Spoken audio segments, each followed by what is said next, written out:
Let's see the question. Question is a pump is used to pump a liquid of density rho continuously through a pipe of uniform cross sectional area A.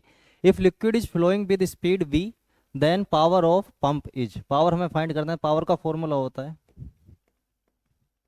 Power is equal to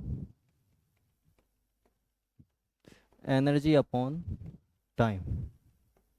ठीक है, और हम यहाँ पर use करेंगे मास को. हम define करते हैं mass is equal to density into volume. ठीक है. हाँ, और अगर सिलेंडर कोई हमको गिवन होता है, ये जैसे यहाँ पर एक सिलेंडर गिवन है एच हाइट का. ठीक है, इसकी हाइट कितनी है एच, और ये जो इसका एरिया है इसको बोलते हैं क्रॉस सेक्शनल एरिया. जो सर्कल होता है इसको बोलते हैं क्रॉस सेक्शनल एरिया. तो इसकी ये गिवन है हमें ए. तो इसका वॉल्यूम हम लिख सकते हैं यहाँ पर volume is equal to A into H. ठीक है.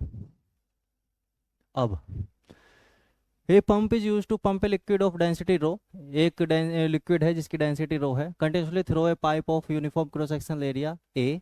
If liquid is flowing with a speed V, then power of pump is. ठीक है. तो जो लिक्विड है वो पंप में जो पाइप है, ये जो पाइप है इसमें फ्लो कर रहा है कितनी स्पीड से, वी स्पीड से. अब वो फ्लो कर रहा है, मूव कर रहा है, मतलब उसके पास एनर्जी है. तो उसके पास एनर्जी कौन सी है, काइनेटिक, क्योंकि वो मूव कर रहा है. तो काइनेटिक एनर्जी होती है हाफ एम बी स्क्वायर, क्योंकि कितनी स्पीड से मूव कर रहा है वो बी से. और मास हमें नहीं पता यहाँ पर, तो मास कैसे लिखेंगे हम. मास इज इक्वल टू होता है डेंसिटी इनटू वॉल्यूम. तो डेंसिटी हमें गिवन है लिक्विड की रो इनटू वॉल्यूम. वॉल्यूम कौन सा लेंगे, जो पानी किस में है, जो वाटर किस में है, पाइप में. पाइप ये है, इसकी हाइट कितनी है एच, और क्रॉस सेक्शनल एरिया कितना है ए. ठीक है. तो हाइट एच है और क्रॉस सेक्शनल एरिया है, तो मास इज इक्वल टू हो जाएगा रो इंटू वी की जगह क्रॉस सेक्शनल एरिया ए इंटू एच वॉल्यूम. ठीक है.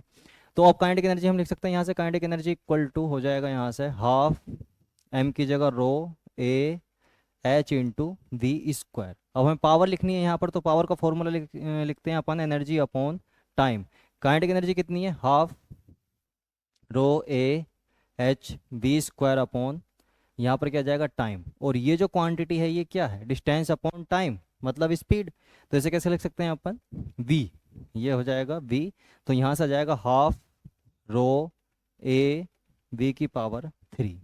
यही अपना आंसर है. ये क्यों चेंज किया, चेंज इसलिए किया क्योंकि हमें जो क्वेश्चन में पैरामीटर गिवन है, डेंसिटी गिवन है, v गिवन है, और क्रॉस सेक्शनल एरिया ए गिवन है. तो हम जो अपना आंसर देंगे वो इन्हीं 3 पैरामीटर में दे सकते हैं, इनके अलावा नहीं दे सकते. पर यहाँ पर क्या रहता है एच, इसलिए इसको मुझे किस में कन्वर्ट करना पड़ा, बी में. तो जो पैरामीटर क्वेश्चन में गिवन होते हैं हमेशा आंसर उसी में हम देते हैं. तो ये अपना ऑप्शन है, यही अपना राइट आंसर है. तो कौन सा ऑप्शन करेक्ट होगा, हाफ रो ए बी की पावर 3.